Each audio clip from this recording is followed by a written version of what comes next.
Good morning, good afternoon, good evening. જ્યારે પણ આપણો વિડીયો જોતા હોય, ઠીક છે, બધા વિદ્યાર્થીઓ મિત્રોને good evening, good morning, good afternoon. હવે આપણે વિદ્યાર્થી મિત્રો આગલા વિડીયોમાં એસિડ બેઝ ક્ષાર, બરાબર છે, એ ચેપ્ટરમાં એસિડ બેઝના ભૌતિક ગુણધર્મો વિશે વાત કરેલી હતી. ઠીક છે, કેટલાક એસિડ અને બેઝના ઉદાહરણો પણ જોયેલા હતા અને કેટલીક વાતો પ્રક્રિયાને લગતી પણ કરેલી હતી કે એસિડ અને બેઝ વચ્ચે પ્રક્રિયા થાય ત્યારે શું થાય, બરાબર છે, અને એસિડ જે છે એ લિટમસ પેપર ઉપર કયો કલર આપે, બરાબર છે. ઇવન આપણે બેઝ વિશે પણ વાત કરેલી. ઠીક છે, તો આજે આપણે આગળ વધારતા, ઠીક છે, એસિડ અને બેઝની ધાતુ સાથેની પ્રક્રિયા વિશે જોવાના છે. તો એક બીજું બી તમને કહી દઉં કે એસિડ અને બેઝની ધાતુ સાથેની પ્રક્રિયા પ્રશ્ન પૂછાઈ શકે, ક્યાં તો પછી હાઇડ્રોજન વાયુની બનાવટ, ઠીક છે, આ પ્રશ્ન પૂછાઈ શકે. એટલે કે આમાં જે આ પ્રક્રિયા જે છે એમાં શું થાય તો હાઇડ્રોજનની બનાવટ છે, હાઇડ્રોજન વાયુ બને એમ કહે તો આપણે ચાલે, બરાબર છે. અને એમાં પ્રક્રિયા કયા કયા છે, એક તો આ ધાતુ અને એક તો આ એસિડ અથવા તો બેઝ, બરાબર છે. એટલે આપણે બંને પ્રકારે પ્રશ્નો પૂછાઈ શકે કે ક્યાં તો તમે એસિડ અને બેઝની ધાતુ સાથેની પ્રક્રિયા જણાવો, ક્યાં તો પછી હાઇડ્રોજનની બનાવટ જણાવો, બરાબર છે. આ બંને પ્રશ્નો પૂછાઈ શકે. ઠીક છે, તો હવે આપણે અહીંયા જોઈએ આકૃતિ સરળતા ખાતર સમય બરબાદ ન થાય એના માટે મેં દોરી નાખેલી છે. હવે આકૃતિમાં છે શું તો આ એક સ્ટેન્ડ છે, ઠીક છે, ને એક આ નળી છે. હવે નળી જે છે એને એવી રીતે હવાચુસ્ત બંધ કરેલી છે જેમાં એક જ જે છે એ છિદ્ર છે અને એ છિદ્રમાં વિમોચન નળી નાખેલી છે અને એ વિમોચન નળી જે છે એક પાત્રમાં મૂકેલું છે અને એ પાત્ર જે છે એના અંદર સાબુનું પાણી છે. શું છે? સાબુનું પાણી. ઠીક છે. હવે થાય શું તો આ નળીમાં જે છે એ પહેલાંથી જ મંદ HCl ભરેલો છે. હવે ફર્સ્ટ ઓફ ઓલ આપણે એસિડની ધાતુ સાથેની પ્રક્રિયા આપણે જોઈ લઈએ, બરાબર છે. તો અહીંયા શું કરેલું છે કે મંદ HCl ભરેલો છે. હવે તમને પ્રશ્ન આવશે, અમુકને આવશે, અમુકને નહીં પણ આવે કે ભાઈ મંદ એટલે શું, તો એના વિશે આપણે આગળ પછીથી વાત કરીએ, એ પહેલાં આ સમજી જઈએ. હવે મંદ HCl જે છે એ એના અંદર આપણે એ કહી શકીએ કે 5 ml મંદ HCl લીધેલો છે, બરાબર. 5 ml મંદ HCl લીધેલો છે અને એની નીચે એના અંદર ઝીંકની પટ્ટીઓ નાખેલી છે. ઝીંક એક ધાતુ છે, ઠીક છે. ઝીંક એક શું છે?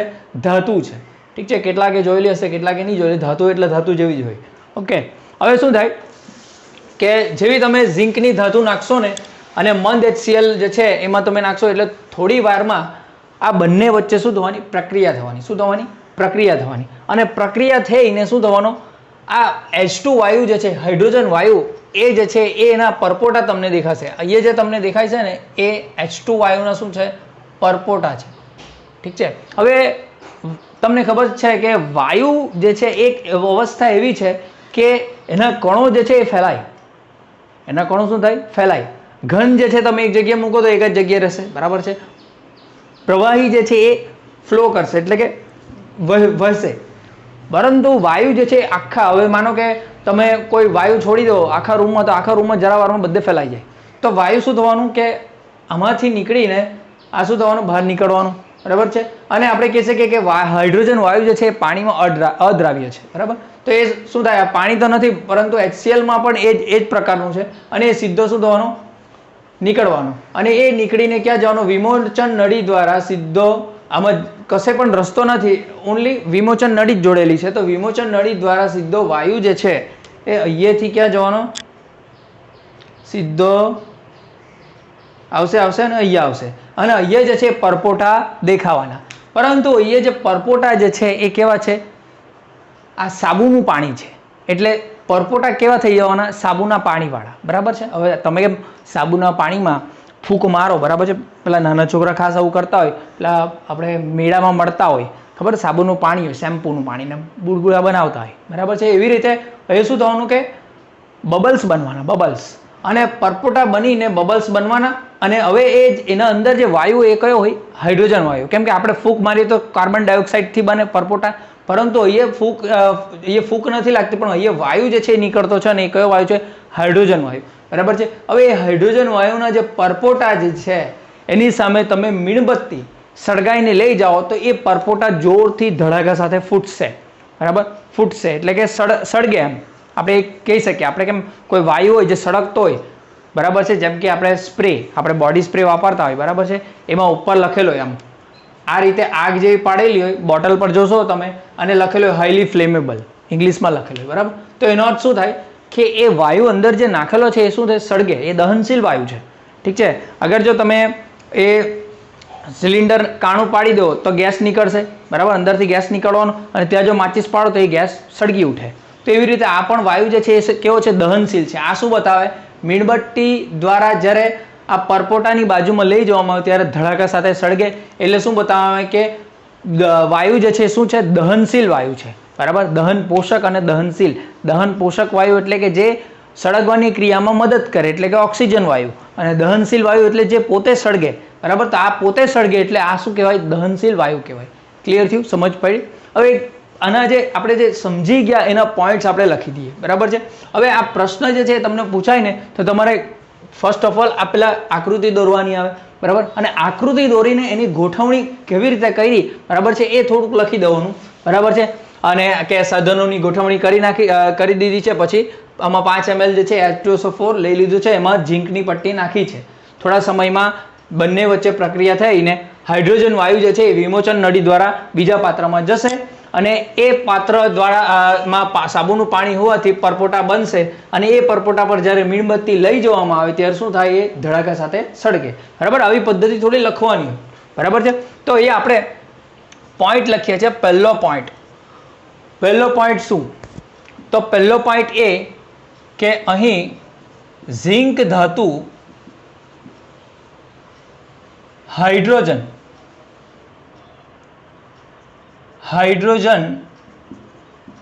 થી વધુ સક્રિય છે.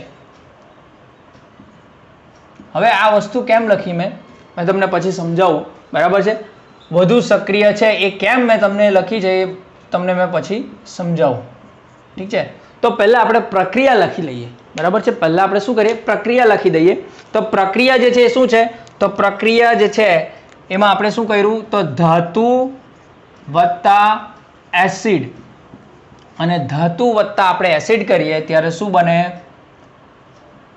એરો બતાવી દેમ, ક્ષાર બનશે અને હાઇડ્રોજન વાયુ બનશે, બરાબર. ક્ષાર બનશે અને હાઇડ્રોજન વાયુ બનશે, બરાબર. હવે આ તો આપણે જનરલ લખી દીધી.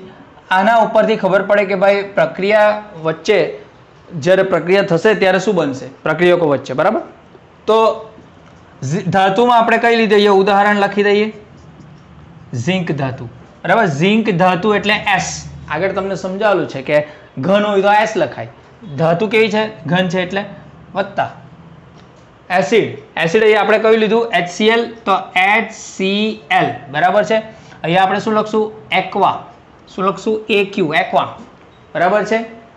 મેં તમને આ બધી વસ્તુ સમજાવી છે પહેલા વિડીયોમાં. હવે આ બંને વચ્ચે પ્રક્રિયા થવાની, બરાબર છે. હવે આપણે અહીંયા બનાવવાનું શું છે, તો પહેલા આપણે લખી દેવાનું H2 વાયુ બનાવવાનું છે, એટલે H2 ગેસ, બરાબર છે. ઉપર જાય છે એટલે એરો બતાવવાનો ઉપર, બરાબર છે. નીચે જે રહી જતો હોય, અવક્ષેપ રહેતા હોય તો એને નીચે એરો બતાવાય, અને વાયુ ઉપર જતો હોય તો શું બતાવાય, ઉપરનો એરો બતાવાય, બરાબર છે. ચાલો હવે H2 વાયુ આપણે બનાવવાનો છે, પણ એક વસ્તુ તમે જોશો કે અહીંયા તો એક જ H છે. સર તમે તો ત્યાં H2 લખી દીધા, અહીંયા તો એક જ H છે HCl માનો ને, ત્યાં તો તમે H2 લખી દીધા. તો એનો મતલબ શું, તો રાસાયણિક પ્રક્રિયાઓ જે છે પ્રકરણ નંબર 1 માં તમે રાસાયણિક પ્રક્રિયાનું સંતુલન કરતા શીખેલા હશે, બરાબર, બેલેન્સ કરવાનું, બરાબર છે. તો અહીંયા આપણે H2 જોઈએ છે, H2 વાયુ, તો તમારે શું કરવાનું, અહીંયા 2 મૂકી દેવાનું, બરાબર છે. એ મેં બરાબર વધારે સમજણ ખાતર તમને બતાવી દઉં છું. અહીંયા આપણે શું કરવાનો, બેલેન્સ કરવા માટે 2 લખી દેવાનો, બરાબર છે. હવે આગળ 2 લખ્યો એનો મતલબ શું થાય કે 2 H પણ થઈ ગયા અને Cl ને પણ એ 2 લાગે, બરાબર છે, બરાબર. આ 2 જે છે આગળ લખ્યા એટલે હાઇડ્રોજન તો 2 થઈ ગયા, પરંતુ Cl પણ શું થઈ ગયા, 2 થઈ ગયા. તો હવે ક્ષાર શું બનશે, તો ક્ષાર બનવાનો ZnCl2, પરંતુ એ નીચે ક્ષાર નીચે જ રહેશે, તો આપણે આને નીચે એરો બતાવી શકીએ, અને નહીં બતાવે તો પણ ચાલે, બરાબર છે. પણ આને આપણે બતાવવાનું, સમજ પડી. હવે તમે કહેશો કે સર ZnCl2 કેવી રીતે, તો 9મા ધોરણમાં મયંક સરે તમને શીખવેલો છે કે Zn ધાતુ જે છે એના સંયોજકતા કેટલી છે? 2+ છે. કેટલી છે? 2+. શીખેલા નહીં શીખેલા અત્યારે શીખી જાઓ. Zn ની ધાતુની સંયોજકતા કેટલી છે? આને સંયોજકતા કહેવાય. શું કહેવાય? સંયોજકતા. આ જે અહીંયા હોય ને એ શું કહેવાય? સંયોજકતા કહેવાય. આયન કોને કહેવાય? તો આ સંયોજકતા ધનમાં ઋણમાં એ આયન કહેવાય. આ પણ એક ધન આયન છે, બરાબર. અને આ શું છે? આ ધન આયન છે, બરાબર. હવે ધન આયન જે છે એ ઋણ આયનને શું કરે? સાથે જોડાય, બરાબર છે. તમે સિમ્પલી આમાં જો, આમાં જે છે એ H+ છે અને Cl- છે. એ બંને વચ્ચે બંધ જોડાયેલો છે. જ્યારે આ એના સાથે પ્રક્રિયા કરશે તો આ બંધ તૂટી જશે. હવે આ ધન છે તો એ ધન સાથે તો પ્રક્રિયા કરીને બનાવવાનો મળે નહીં, એ ઋણ સાથે જ બનાવવાનું. તે ZnCl સાથે જોડાઈને ZnCl બનાવશે. તો આ ભાઈ એકલો રહી જવાનો, એટલે આ H2 વાયુ જે છે એ બહાર નીકળી જશે, બરાબર. તો Zn2+ જે છે અને ક્લોરીનની સંયોજકતા છે -, એટલે કે 1 ઋણ, બરાબર છે. હવે આની પાસે તો સંયોજકતા 2 છે અને આની પાસે તો 1 જ છે, એટલે કે -1, બરાબર. -1 આપણે માઇનસ લખીએ એટલે ખાલી -1. તો આની પાસે 2 હાથ છે અને આની પાસે 1 જ હાથ છે. તો હેન્ડશેક કરવા માટે એક બીજો Cl-1 જોઈએ તો જ બની શકે ને, બરાબર. એટલે આ Zn એકલો એક Zn જે છે 2 Cl સાથે સંયોજન બનાવી શકે, એટલે ZnCl2 લખ્યું. એટલે ખ્યાલ આવ્યો? સમજ પડી? ઓકે. આની જગ્યાએ જો આપણે માનો કે અહીંયા Na હતે તો Na+ જ આવે, તો ને તો એક જ Cl જોઈએ. તમે જોશો હંમેશા જોજો NaCl જ હશે, NaCl2 નહીં હોય. કેમ નહીં હોય? કેમ કે સોડિયમની સંયોજકતા એક જ છે અને Cl ની બી સંયોજકતા એક છે. તો હેન્ડશેક કરવા માટે એક હાથ અને એક હાથ, બસ. બીજો હાથની જરૂર નહીં મળે. પણ આની પાસે તો 2 છે, ઝિંક પાસે તો. ખ્યાલ આવ્યો ને? ક્લિયર થયું? તો અહીંયા જે છે એ તમારું આ સમીકરણ જે છે એ બેલેન્સ થઈ ગયું, બરાબર. અહીંયા આ સોલિડ છે, ઘન છે એટલે S લખ્યું. અહીંયા એક્વા છે, બરાબર છે. જલીય દ્રાવણ છે તો AQ. આ પણ જલીય દ્રાવણમાં રહી જાય, ક્ષાર એટલે AQ. અને H2 જે છે એ વાયુ છે એટલે ઉપર નીકળી જાય, તો જ ઉપર નીકળી ગયો, બરાબર. ખ્યાલ આવ્યો? સમજ પડી? બરાબર. આ શું બન્યો? ક્ષાર, બરાબર. આ ધાતુ છે, આ એસિડ છે, આ ક્ષાર છે ને આ વાયુ છે. અને આપણે H2 વાયુ બનાવવાનું એટલું યાદ રાખવાનું. એસિડ અને બેઝની ધાતુ સાથેની પ્રક્રિયામાં આપણે H2 વાયુ બનાવવાનું છે એટલું યાદ રાખવાનું. ચાલો હવે આપણે એક બીજો એસિડ જોઈ લઈએ. એનું નામ છે એસિડોનો રાજા H2SO4. શું છે? H2SO4 એસિડનો રાજા કહેવાય, બરાબર. તો હવે ઉદાહરણ નંબર 2. હવે આપણે શું લેવાના? ઉદાહરણ નંબર 2. ઝીંકનું ઝીંક જ ધાતુ રહેશે. અહીંયા એસિડ બદલાઈ જશે. H2SO4 એ પણ એક્વા જ છે, બરાબર. હવે આપણે અહીંયા શું બનાવવાના? જે આગળ બનાવી ગયા H2 વાયુ જ બનાવવાના, બરાબર છે. H2 વાયુ બનાવવાના ને? ઓકે. ચાલો હવે H2SO4 જે છે એમાં આપણે H2 જે છે આ H2 એ તો આપણે છૂટા પાડી નાખ્યો, બરાબર. અહીંયા H2 ગેસ છૂટા પાડી નાખ્યો ને? ઓકે. હવે બાકી શું રહ્યું? જો બાકી શું રહ્યું? બાકી રહ્યું Zn ને SO4. તો લખી દો ZnSO4 એક્વા, બરાબર. ચાલો હવે એક પ્રશ્ન આવો જ જોઈએ તમને કે સર અહીંયા Cl2 લખ્યા, SO4 કેમ અહીંયા કેમ એક જ SO4 લખ્યા? તો વિદ્યાર્થીઓ Zn2+ જેવી રીતે આની સંયોજકતા 2 છે, 2+ છે, બરાબર. એવી રીતે SO4 ની સંયોજકતા કેટલી છે? 2- છે. શું છે? 2-. હવે આના પણ 2 હાથ, આના પણ 2 હાથ, તો બંનેને એક જોડાઈ શકે. એટલે અહીંયા લખેલું શું છે? ZnSO4 aqua. એટલા માટે કેમ કે જલીય દ્રાવણમાં નીચે ક્ષાર બેસી જશે અને આ જે છે એરો ઉપર બતાવ્યો એટલે શું થાય? વાયુ પણ નીકળી જાય, બરાબર. ખ્યાલ આવ્યો? સમજ પડી? તો આમાં જરૂર જ નહીં મળે. ખ્યાલ આવ્યો ને? હંમેશા એક H નહીં હોય. કેટલાક વિદ્યાર્થીઓ બહુ ઇન્ટેલિજન્ટ હોય તો એક જ H લખે, આમ H. કોઈ દિવસ એક H નહીં હોય, કોઈ પણ દિવસ, બરાબર. એકલો પરમાણુ જે છે એ અસ્થાયી છે. શું છે? અસ્થાયી. પરમાણુ હંમેશા અણુમાં રહેતો હોય, H2 માં જ રહે, એટલું યાદ રાખશો. નાઇટ્રોજન એકલો ને લખાય, N2 જ લખાય, બરાબર. O એકલો ને લખાય, O2 જ લખાય, બરાબર. ખ્યાલ આવ્યો? સમજ પડી? ચાલો હવે આટલું તો આપણે સમજી ગયા, ક્લિયર થઈ ગયું. હવે આપણે આ ટોપિક પછી ચલાવીએ, પહેલાં આ ટોપિકનું નોટ્સ બનાવી દઈએ. ચાલો આટલું ખબર પડી ગઈ. હવે આપણે એસિડની પ્રક્રિયા તો જોઈ લીધી, ઠીક છે. હવે આપણે એક બેઝ અહીંયા લઈ લઈએ, બરાબર. બેઝનું નામ આપણે શું લેશું?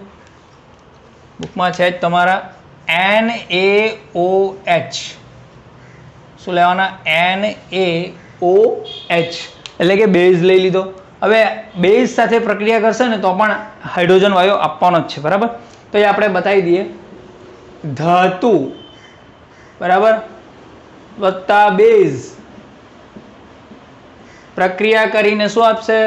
ક્ષાર આપશે, બેઝનો ક્ષાર આપશે અને હાઇડ્રોજન વાયુ H2 વાયુ, બરાબર. ઓકે, અહીંયા બી એરો બતાવી દઉં મેં. ચાલો, તો હવે આપણે ધાતુ કઈ લીધી? ઝિંક, બરાબર. બેઝ કયો લીધો? NaOH. એ પણ જલીય દ્રાવણ છે, એક્વા આવશે. જલીય દ્રાવણ એટલે પાણીમાં બનાવેલું દ્રાવણ એમ કેવો કે પછી પાણી પણ લિક્વિડ આવે એટલે એક્વા જ આવશે, બરાબર. અને હવે ક્ષાર જે બનશે એ પહેલાં આપણે અહીંયા હાઇડ્રોજન વાયુ કાઢી નાખીએ. NH2 ગેસ બહાર કાઢી નાખો. હવે જો અહીંયા તો એક જ H છે, અહીંયા H2 છે, તો અહીંયા શું કરો? આપણે H2 કરવાના ને એટલે 2 મૂકી દઉં, બરાબર. 2 મૂકી દીધો H2. ચાલો, H2 નીકળી ગયો.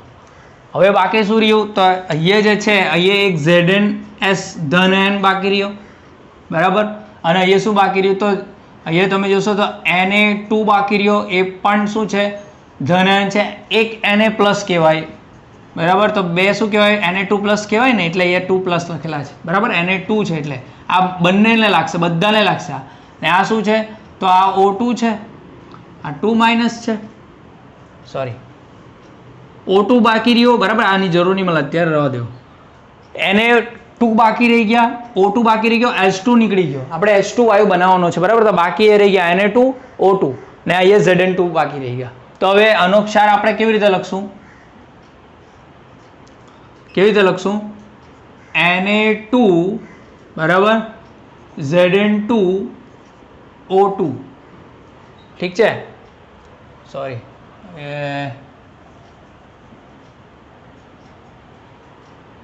Na2 Zn O2. Okay, Na2 Zn2 O2 clear કરી નાખીએ. બરાબર છે. હવે આ જે છે એ કયા ફોર્મમાં હશે? એક્વા ફોર્મમાં હશે, બરાબર. જરાક આપણે જગ્યા લઈ લઈએ.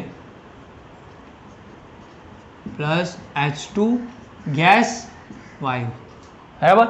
આ ક્ષાર જે બન્યો ને એ શેમાં હશે? અહીંયા નીચે બાકી રહી ગયો હશે, બરાબર. હવે આના નામ શું છે? મેં તમને લખ્યા નથી, બરાબર. આનું નામ તો ઝિંક ધાતુ, આનું નામ તો હાઇડ્રોક્લોરિક એસિડ, આનું નામ તો H2S ગેસ, બરાબર. તો આનું નામ શું થાય? Zinc chloride. શું થાય? ઝિંક ક્લોરાઇડ, બરાબર છે. અને આનું ઝિંક સલ્ફેટ. શું થાય? ઝિંક સલ્ફેટ, બરાબર. એવી રીતે અહીંયા શું થશે નામ? Sodium zincate. સોડિયમ ઝિંકેટ, ઠીક છે. આ બીજા બધાનું નામ તો તમને ખ્યાલ જ છે. આ એક નવો ક્ષાર બન્યો તો એનું નામ આપણે લખી દીધું, બરાબર છે. આ ઝિંક ક્લોરાઇડ, આ સોડિયમ ઝિંક સલ્ફેટ અને આ સોડિયમ ઝિંકેટ, ઠીક છે. તો એસિડ અને બેઝમાં બધામાં જ તમે જોશો તો આ H2 વાયુ બનતો છે, ઠીક છે. આટલું ક્લિયર થઈ ગયું? આમાં કોઈ પણ જાતની પ્રોબ્લેમ? ઓકે, ચાલો. એસિડની વાત થઈ ગઈ. આ આપણે એ લખી દઈએ. આ એસિડની વાત કરી. આ જે છે આપણે બેઝની વાત કરી દીધી, બરાબર. હવે બે પ્રશ્ન જે છે એ આમાંથી લખતા આવી શકે, બરાબર છે. એટલે આપણે બતાવી દઈએ કે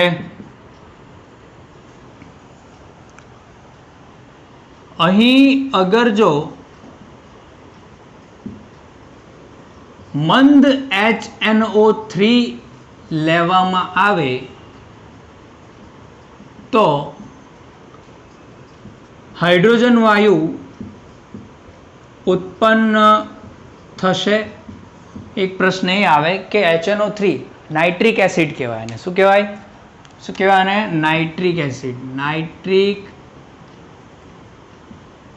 એસિડ. બરાબર. નાઇટ્રિક એસિડ જો લેવામાં આવે આપણે શું લીધો? HCl લીધો અને H2SO4 લીધો. તો નાઇટ્રિક એસિડ જો લેવામાં આવે તો H2 વાયુ ઉત્પન્ન થાય કે નહીં થાય?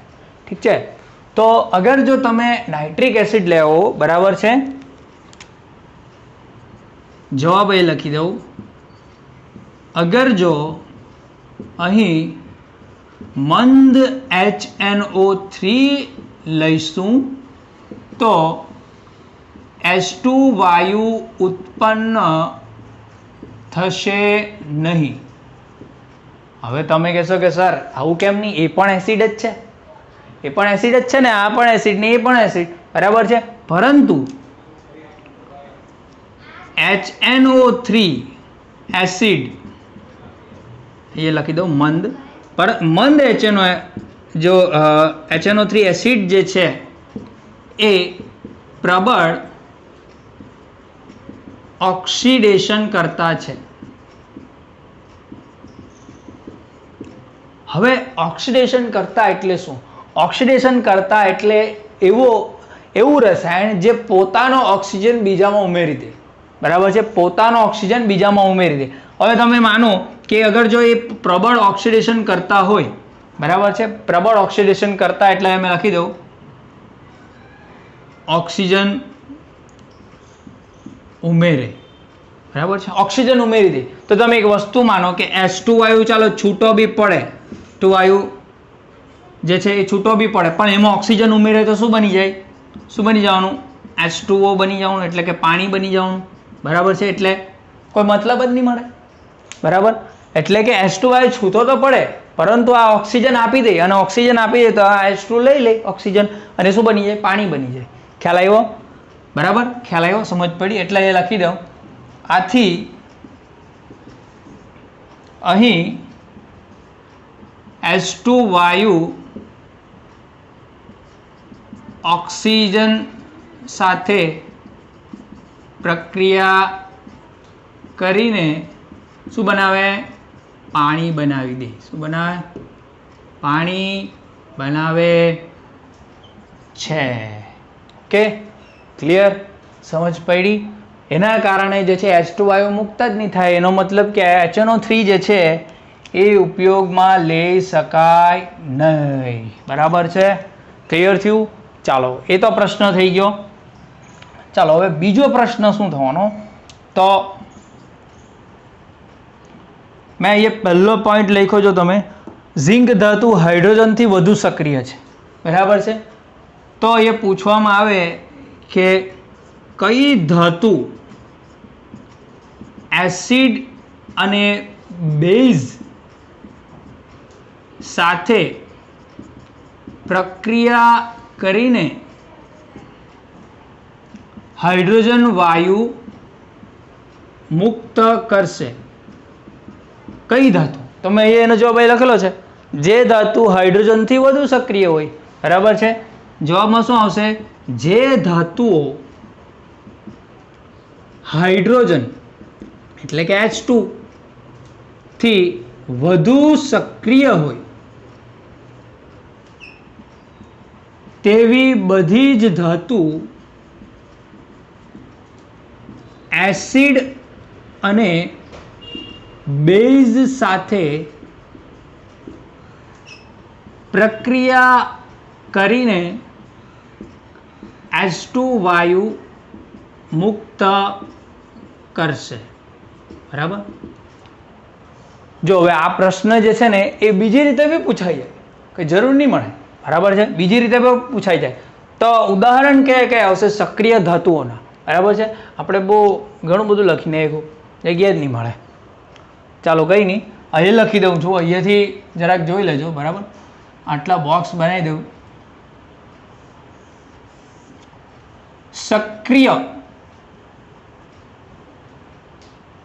સક્રિય ધાતુઓ કઈ કઈ? બરાબર, અહીંયા થોડી સ્પેલ મિસ્ટેક છે. સક્રિય ધાતુઓ કઈ કઈ? તો એક તો આપણે જોઈએ કે આ ઝિંક, બરાબર છે, પછી આવશે મેગ્નેશિયમ, એક આવશે આયરન એટલે કે લોખંડ Fe, બરાબર છે. અને સક્રિય ન હોય હાઇડ્રોજનથી, એટલે આપણે માનો કે ગાણિતિક સ્વરૂપમાં લખવું હોય તો આ રીતે લખી શકીએ, ઝીંક MgFe ની સક્રિયતા શ્રેણી વધારે કોના કરતા? H2 કરતા, બરાબર. અને કોપર જે છે એના કરતા H2 ની સક્રિયતા વધારે, બરાબર છે. કેમ કે કોપર જે છે કેવું છે? ઓછું સક્રિય છે. તમને એ પ્રશ્ન આવે છે કે સર સક્રિય જે તમે કહ્યા કરો, આ સક્રિય શું છે? આ તો સક્રિયતા શ્રેણી અથવા તો સક્રિય ધાતુ કોને કહેવાય? કે કોઈ પણ ધાતુ હોય કે અધાતુ હોય તે પ્રક્રિયા કરવા માટે તત્પર હોય. ઠીક છે. હવે માનો કે તમે હાઇડ્રોજન, તો હાઇડ્રોજન પર માચિસ જેવી પાડો એટલે સળગી જ જાય ને, બરાબર. તો એ સક્રિય કહેવાય. ખ્યાલ આવે ને? એવી રીતે સોડિયમ છે, પોટેશિયમ છે, આ બધી ધાતુઓ કેવી હોય? એકદમ સક્રિય હોય, પ્રક્રિયા થઈ જ જાય, બરાબર. સોડિયમ જે છે એને પાણીમાં નાખો, બરાબર છે, તો શું થાય? ફૂટી જાય. તમને ખબર નહીં હોય તો તમને કહી દઉં, સોડિયમ જે છે પાણી સાથે મળે તો શું થાય? ધડાકો કરે, બરાબર. એટલે સોડિયમને પ્રયોગશાળામાં કેરોસીનમાં મૂકવામાં આવે, બરાબર છે. તો સક્રિય ધાતુ એટલે એકદમ પ્રક્રિયા કરવા માટે તત્પર, બરાબર છે. હવે એક વસ્તુ સમજો તમે, આપણે અહીંયા જોયું ઝીંક જે છે HCl માં હાઇડ્રોજન સાથે વધારે સક્રિય ન હોય તો એ ક્લોરીન સાથે જોડાવાનું જ નહીં. કેમ કે હાઇડ્રોજન જે છે એ વધારે સક્રિય હોય તો એ ક્લોરીન સાથે જોડાવાનું જ નહીં, તો હાઇડ્રોજન છૂટો કેવી રીતે પડવાનો? ખ્યાલ આવે ને? એટલે ઝીંક જે છે એ હાઇડ્રોજન કરતાં વધારે સક્રિય હોય તો જ આને દાદાગીરી કરશે. ચાલ હાઇડ્રોજન જતી રહે, મારે ક્લોરીન સાથે પ્રક્રિયા કરવી છે અને એનાથી ઝીંક ક્લોરાઇડ બનશે, ત્યારે જઈને હાઇડ્રોજન છૂટો પડશે એકલો. ખ્યાલ આવ્યો? એનો મતલબ કે હાઇડ્રોજન કરતાં પ્રક્રિયા કરવા માટે જેની તાકાત, જે ધાતુની તાકાત વધારે હોય એ જ હાઇડ્રોજનને છૂટો કરી શકે, બાકી છૂટો કરી શકે નહીં. હવે તમે ગયા હોય કશે બેઠા હોય, બરાબર, સિનેમા હોલમાં તમે ગયા ને કશે બેઠા હોય, કોઈ ગુંડો આવી જાય, બરાબર છે, તો એ તમને તમારી સીટ પરથી ઉઠાડી શકે, તો એની સક્રિયતા વધારે છે. પરંતુ કોઈ નાનું છોકરું આવીને કે તમે ઉઠવાના છે, નહીં ઉઠે, તમે શું લાવ ઉઠવાના? એની સક્રિયતા ઓછી છે, એની શક્તિ તમારા કરતાં ઓછી છે, બરાબર. તો એવી રીતે આ જે ધાતુઓ છે ઝીંક, મેગ્નેશિયમ, આયરન એટલે કે Fe, એની સક્રિયતા વધારે છે હાઇડ્રોજન કરતાં. એટલે એ હાઇડ્રોજન જેના સાથે જોડાયેલો હોય, બરાબર છે, એટલે કે આ જો આ હાઇડ્રોજન જોડાયેલો છે, બરાબર, તો આને આ ભાગને આખો છૂટો પાડી નાખ્યો ને હાઇડ્રોજનને અલગ કરી નાખ્યો. કેમ? કેમ કે આની સક્રિયતા, આની શક્તિ વધારે. ખ્યાલ આવ્યો? સમજ પડી? તો આજે આપણે એસિડ અને બેઝની ધાતુ સાથેની પ્રક્રિયા જોઈ, બરાબર છે, ક્લિયર. હવે ટૂંક સમયમાં આપણે એસિડ અને બેઝની ધાતુના કાર્બોનેટ સાથેની પ્રક્રિયા પણ જોઈએ. આ જરા રબ કરી નાખીએ, સ્ક્રીનશોટ લઈ લો, નોટ્સ બનાવી દો, બરાબર છે, બહુ ઇમ્પોર્ટન્ટ પ્રશ્ન છે.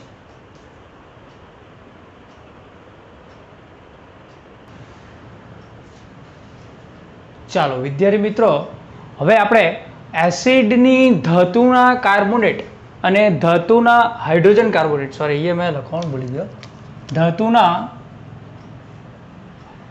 હાઇડ્રોજન કાર્બોનેટ સાથેની પ્રક્રિયા. હવે એસિડ શું છે એ તો સમજી ગયા આપણે, બરાબર. હવે આ એક નવો કહી શકીએ કે નવું સંયોજન આવી ગયું, બરાબર છે, ધાતુના કાર્બોનેટ. પહેલે તો આપણે જોઈ લે ધાતુના કાર્બોનેટ અને એ લખી દઈએ ધાતુના, પહેલા આ સમજી લે પછી હાઇડ્રોજન કાર્બોનેટની વાત કરીએ. તો ધાતુ એટલે કોઈ પણ ધાતુ હશે, કોઈ પણ ધાતુ હશે ને, જેમ આપણે વાત કરી કે ઝીંક છે, Na છે, Mg છે, Fe છે, આ બધી ધાતુ છે. શું છે? ધાતુ.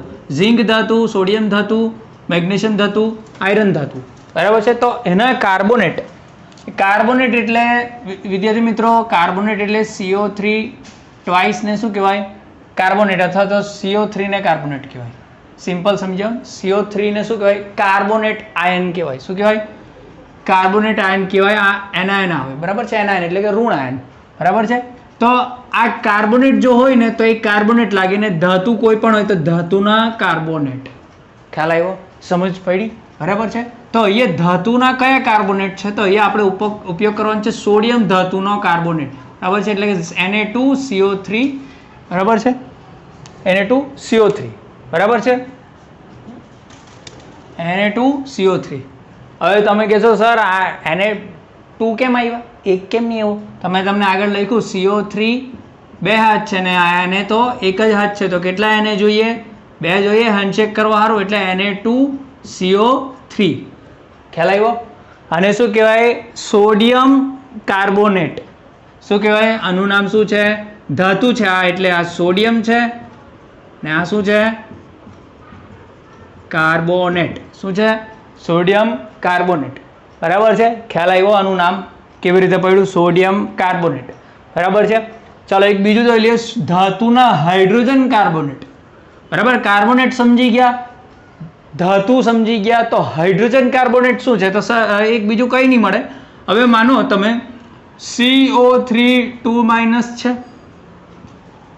એની સામે આપણે ધાતુના કાર્બોનેટમાં આની પાસે એક હાથ હતો, આની પાસે એક હાથ છે, 1+ એટલે બરાબર 1 લખતા નથી આપણે, બરાબર +1. પણ આને તો એક બીજો હાથ જોઈએ, તો આપણે એ હાઇડ્રોજન મૂકી દઈએ. હાઇડ્રોજન પાસે બી એક હાથ છે, તો શું થઈ જાય? NaHCO3. તો અહીંયા સોડિયમ જે છે એની જગ્યાએ એક સોડિયમ જે અહીંયા આવવાનો હતો એની જગ્યાએ હાઇડ્રોજન આવી ગયો, બીજું કંઈ નહીં મળે. તો શું કહેવાય?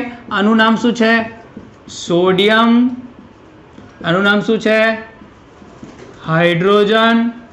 અને આનું નામ શું છે? કાર્બોનેટ. બરાબર, શું થાય? Sodium hydrogen carbonate. આખું નામ શું થાય? Sodium hydrogen carbonate. શું થાય? Sodium hydrogen carbonate. આનું શું થાય? Sodium carbonate. વિદ્યાર્થી મિત્રો, એક બીજું નામ છે અણુ. આનું નામ આપણે એમ પણ કહી શકીએ, આ જે છે સોડિયમનું સોડિયમ જ રહે, અહીંયા ખાલી શું થઈ જાય? બાય લાગી જાય. શું લાગી જાય? બાય. હાઇડ્રોજનની જગ્યાએ શું લાગી જાય? બાય. એટલે શું બની જાય? Sodium bicarbonate. હાઇડ્રોજન માટે બાય પણ યુઝ થાય. બરાબર છે? Sodium bicarbonate, sodium bicarbonate અથવા સોડિયમ હાઇડ્રોજન કાર્બોનેટ, બંને શું છે? સેમ જ છે. ખ્યાલ આવ્યો? સમજ પડી? બરાબર છે? પહેલે તો આ સમજવું જરૂરી હતું. બરાબર છે? આ નોટ ડાઉન કરજો. બરાબર છે? સ્ક્રીનશોટ લઈ લેજો, નોટ ડાઉન કરજો, યાદ નહીં રહેશે પછી. ઓકે, ચાલો આગળ જઈએ. હવે ચાલો, આ તો સમજી ગયા આપણે. ચાલો સર, આ ખ્યાલ આવી ગયો શું છે શું નહીં. બરાબર, ધાતુના કાર્બોનેટ શું છે, ધાતુના હાઇડ્રોજન કાર્બોનેટ શું છે, અથવા ધાતુના બાયકાર્બોનેટ શું છે. ચાલો હવે આપણે પ્રક્રિયામાં શું થાય તે જોઈ લઈએ. તો સામાન્ય પ્રક્રિયામાં આપણે લખી દઈએ સામાન્ય પ્રક્રિયા જે છે એ કેવી પ્રક્રિયા જેમાં જનરલ આપણને ખ્યાલ આવી જાય. તો આપણે એ લઈ લઈએ ધાતુના કાર્બોનેટ, બરાબર, વત્તા એસિડ. તો શું બનશે? એક તો પહેલું ક્ષાર બનશે, પાણી બનશે અને કાર્બન ડાયોક્સાઇડ બનશે. શું બનશે? Carbon dioxide. બરાબર, વાયુ. કાર્બન ડાયોક્સાઇડ વાયુ આપણને ખબર જ છે. બરાબર, ક્ષાર, પાણી અને કાર્બન ડાયોક્સાઇડ. બરાબર છે? ક્લિયર થયું? સમજ પડી? ચાલો હવે પહેલાં આપણે જોઈ લઈએ ઉદાહરણમાં.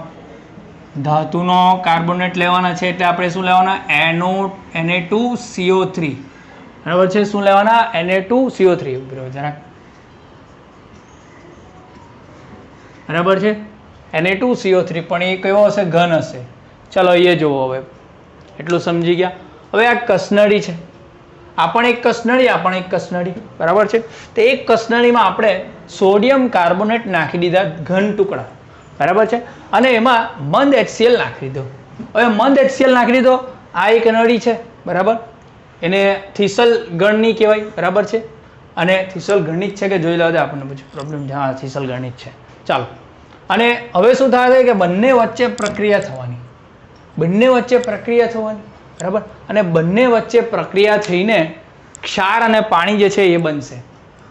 હવે તમે કહેશો કે સર ક્ષાર અને પાણી કેમ બનવાનું? તો સ્વાભાવિક વસ્તુ છે. આગળ મેં તમને સમજાવી ગયો કે એસિડ અને બેઝની પ્રક્રિયા થાય ત્યારે શું બને? ક્ષાર અને પાણી. તો આ બેઝ જ છે.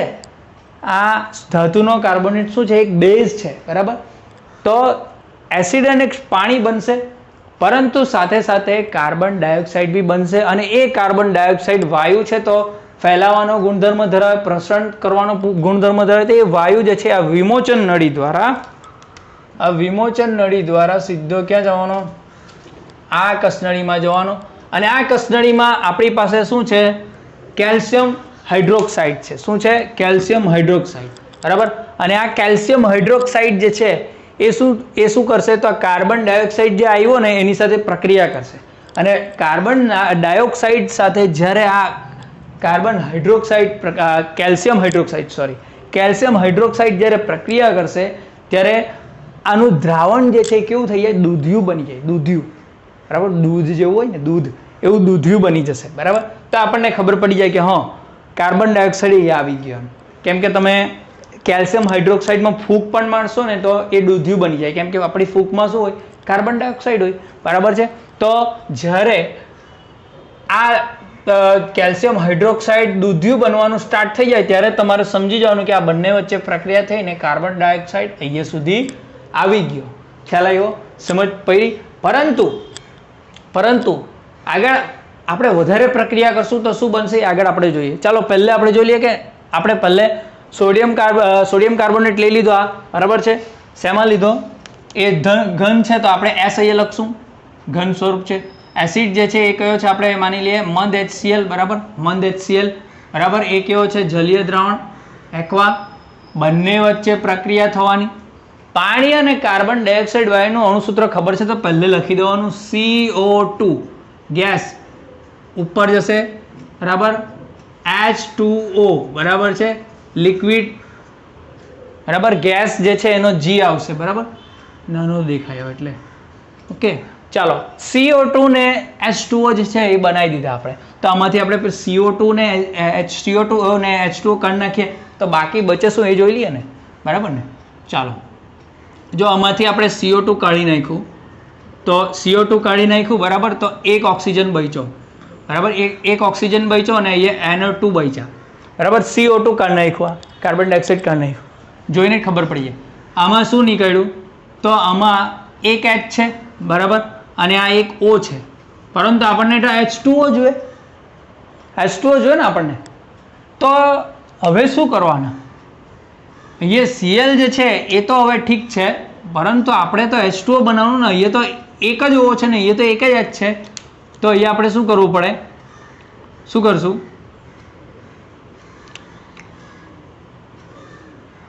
ટુ મૂકવું પડશે. તો એ જે છે એ 2H ને એક O એટલે H2O નીકળી ગયો. પરંતુ આ એક O તો નીકળી ગયો. ચાલો એક O નીકળી ગયો. એ 2H બી નીકળી ગયો. તો બાકી શું રહ્યું? હવે Cl કેટલા થઈ ગયા? 2 થઈ ગયા. સોરી 2Cl થઈ ગયા ને. અને Na2 તો છે જ. બરાબર છે. હંમેશા એક વસ્તુ યાદ રાખજો. આ 2Cl ને લાગે તો Cl2 આવું નહીં લખાય. આવું જ લખાય. ખ્યાલ રાખજો આ વસ્તુ. બરાબર છે. ખ્યાલ આવ્યો? આમાં અને આમાં બહુ ફરક છે. આ એક શું છે? આ પરમાણુ છે ને આ શું છે? અણુ છે. આ Cl બે જોડાયેલા. આ બાજુ લખેલું હોય તો એ અણુ કહેવાય. બરાબર. આ બાજુ લખેલું હોય તો શું કહેવાય? અણુ કહેવાય. અને આ બાજુ લખેલું હોય તો શું કહેવાય? પરમાણુ કહેવાય. બરાબર છે. તો આમ આને કોઈ બી દિવસ આવું લખી શકાય નહીં. બરાબર છે.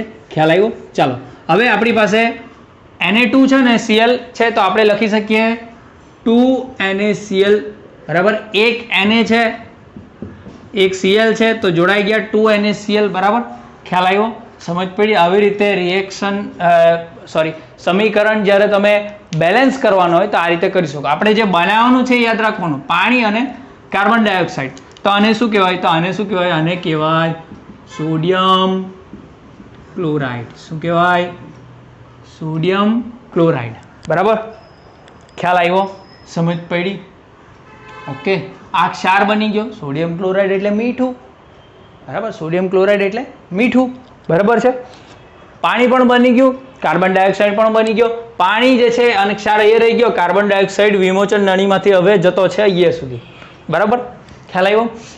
એક બીજું ઉદાહરણ લઈ લઈએ. બરાબર. આની જગ્યાએ હવે આપણે બીજું ઉદાહરણ લઈ લઈએ. તેની સામાન્ય પ્રક્રિયા લખીએ. સામાન્ય પ્રક્રિયા. બરાબર છે. એટલે કે ધાતુના હાઇડ્રોજન કાર્બોનેટ. જો મેં અહીંયા પાછું લખી દઉં.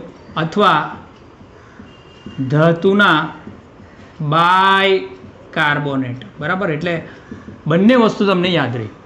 જ્યારે એસિડ સાથે પ્રક્રિયા કરશે ત્યારે શું બનશે? ક્ષાર, પાણી અને કાર્બન ડાયોક્સાઇડ વાયુ, બરાબર. ઉપરનો એરો બતાવી દેવાનો આપણે, બરાબર છે. આમાં આપણે નહીં બતાવેલો કે આ બતાવી દઈએ.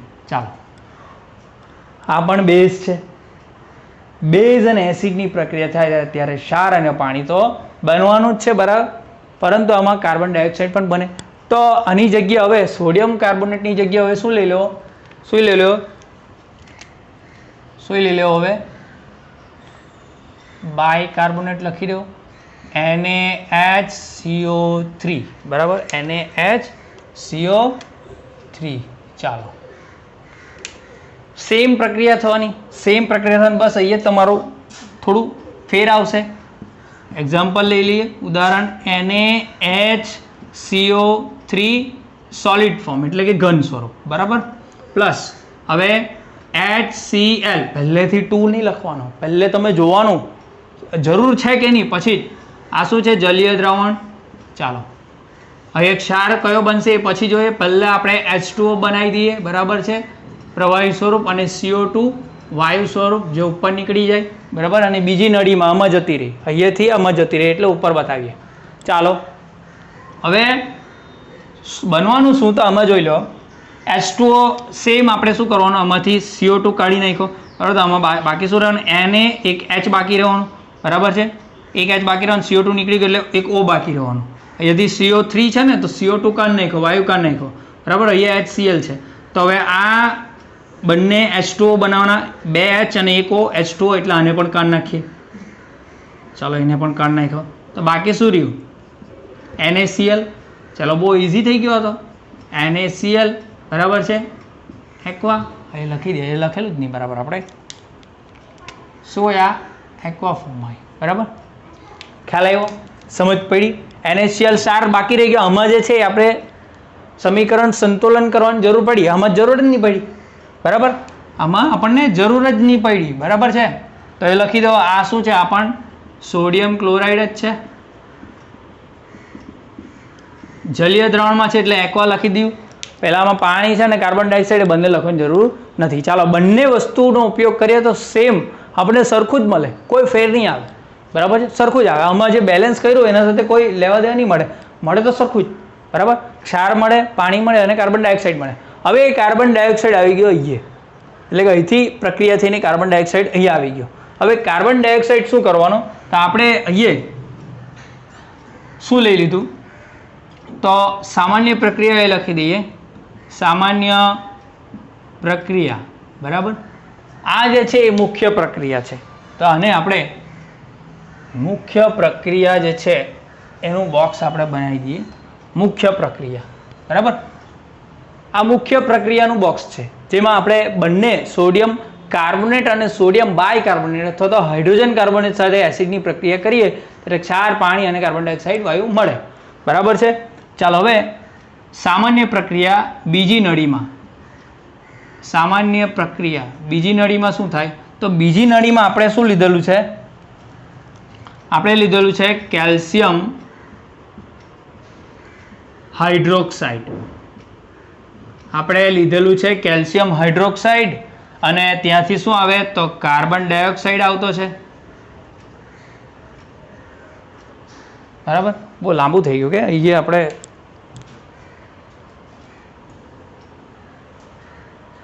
અહીંયા જ લખી દઈએ, સામાન્ય પ્રક્રિયા તો કેલ્શિયમ હાઇડ્રોક્સાઇડ જે છે એ આપણે લીધેલો છે બીજી નળીમાં, આ બરાબર, આ રહ્યો. અને ત્યાંથી શું આવે તો કાર્બન ડાયોક્સાઇડ આવતો છે, વાયુ, બીજી નળીમાંથી. બંને વચ્ચે પ્રક્રિયા થાય ને શું બનશે, કેલ્શિયમ કાર્બોનેટ બનશે. શું બનશે, કેલ્શિયમ કાર્બોનેટ બનશે. શું બનશે, કેલ્શિયમ કાર્બોનેટ બનશે, બરાબર. જે કેવું હોય, દૂધિયા રંગનું હોય. કેવા રંગનું, દૂધિયા, દૂધિયું, બરાબર છે. કેવા રંગનું, દૂધિયું, બરાબર. ખ્યાલ આવ્યો, સમજ પડી, ઓકે, ક્લિયર. કોઈ પણ જાતનો પ્રશ્ન આમાં, બરાબર. હવે સાથે સાથે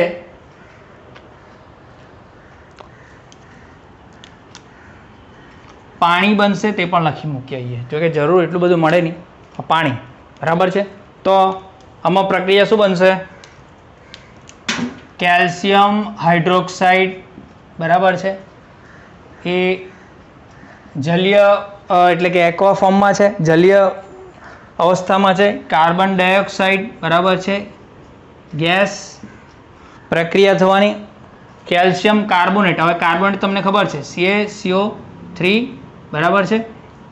હવે જોઈ લઈએ આપણે ટ્વાઇસ H2O, CaCO3 જ છે કે જોઈ લે, CaCO3 જ હશે.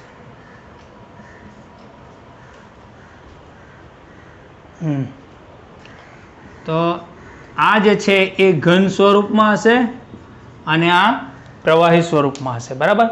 આ જે દૂધિયો રંગ હશે, દૂધિયા રંગ,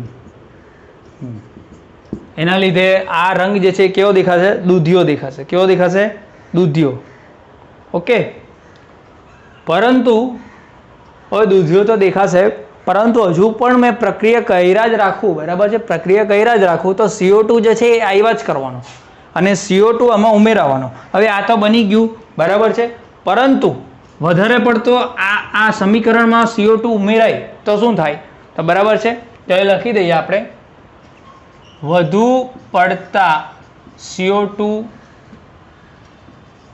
ઉમેરાતા શું થાય? તો આ મિશ્રણ છે, આ મિશ્રણ આપણે લખી દઈએ CaCO3 બરાબર પ્લસ H2O, એ તો છે જ, પરંતુ CO2 પાછો ઉમેરાય બરાબર, CO2 પાછો ઉમેરાય બરાબર છે. તો શું થાય? તો આવા કેસમાં શું થાય?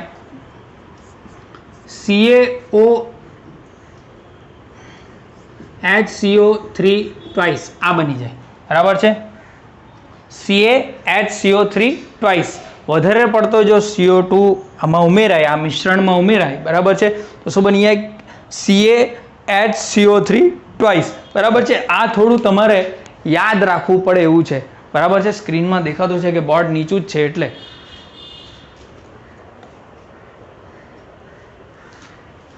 દેખાતું છે. આ જે છે CaHCO3 ટ્વાઇસ એ કેવો હોય? પાણીમાં દ્રાવ્ય હોય. કેવો હોય? પાણીમાં દ્રાવ્ય હોય બરાબર છે. આને તમારે યાદ રાખવું હોય ને તો કેવી રીતે યાદ રાખી શકો? Ca તો એક જ છે. અહીંયા તમે જોશો ને તો ઓક્સિજન 6 હશે. જો 3 ઓક્સિજન 4 ને 2 6 બરાબર. 6 કાર્બન 2 હશે, 1 અને 2 ને હાઇડ્રોજન પણ 2 હશે. તો આ બધાની કાઉન્સની બહાર લખેલું છે આ 2 એટલે બધાને લાગશે. હાઇડ્રોજન 2, કાર્બન 2 અને ઓક્સિજન કેટલા થઈ જાય? 3 ગુણ્યા 2 6 થઈ જાય બરાબર. કેલ્શિયમ તો આગળ જ છે. ઓકે. આને તમારે યાદ રાખવું હોય ને તો આ કેલ્શિયમ જે છે બરાબર, આ કેલ્શિયમ એ કાર્બન ડાયોક્સાઇડ સાથે શું કરે? પ્રક્રિયા કરે અને CaCO2 તો છે જ, પણ એમાં એક ઓક્સિજન બીજો ઉમેરી જાય એટલે CaCO3 થઈ જાય બરાબર. તમારે મતલબમાં H2O એક પાણી કાઢી નાખવાનું, એક તમે પાણી આમાંથી કાઢી નાખો બરાબર. એક અણુ પાણીનો કાઢી લો H2O, અહીંયા OH ટ્વાઇસ એટલે O2 છે ને H2 છે, આ બે બંનેને લાગે બરાબર. તો આમાંથી તમે H2O કાઢી નાખો એટલે એક ઓક્સિજન બચે બરાબર.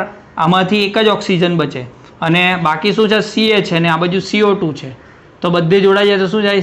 CO3 થઈ જાય બરાબર. આ ઓક્સિજન આમાં જોડાઈ જાય CO3 Ca. ખ્યાલ આવ્યો? એવી રીતે યાદ રાખી શકો બરાબર. બહુ કંઈ ભારે નહીં મળે બરાબર. આ જેવી રીતે આપણે યાદ રાખ્યું એવી રીતે આ પણ યાદ રાખી શકો. શું બનાવવાનું એ જોઈ લેવાનું. અહીંયા આપણે પાણી બનાવવાનું છે તો બાકીનું અહીંયા લખી દેવાનું બરાબર છે. આ તો ઇઝી જ છે, એક જ છે બરાબર, જે પાણીમાં દ્રાવ્ય છે. અને આમાં તમારે પાણી અને કાર્બન ડાયોક્સાઇડ યાદ રાખવાનું અને બાકીનું જે છે એ ક્ષાર બની જાય એટલે કે NaCl બરાબર. ક્ષારમાં મોટા ભાગે NaCl ને બધા જ આવતા હોય. Okay, clear? તો આમાં કોઈ પ્રશ્ન હોય તો મને પૂછી શકો છો બરાબર. આજે આપણે ધાતુની અને બેઝની એસિડ અને બેઝની ધાતુ સાથે પ્રક્રિયા જોઈ અને એસિડની ધાતુના કાર્બોનેટ અને ધાતુના હાઇડ્રોજન કાર્બોનેટ સાથે પ્રક્રિયા જોઈ. ઓકે, ચાલો, મને આશા છે કે તમને આ ખ્યાલ આવ્યો હશે. જય સ્વામિનારાયણ.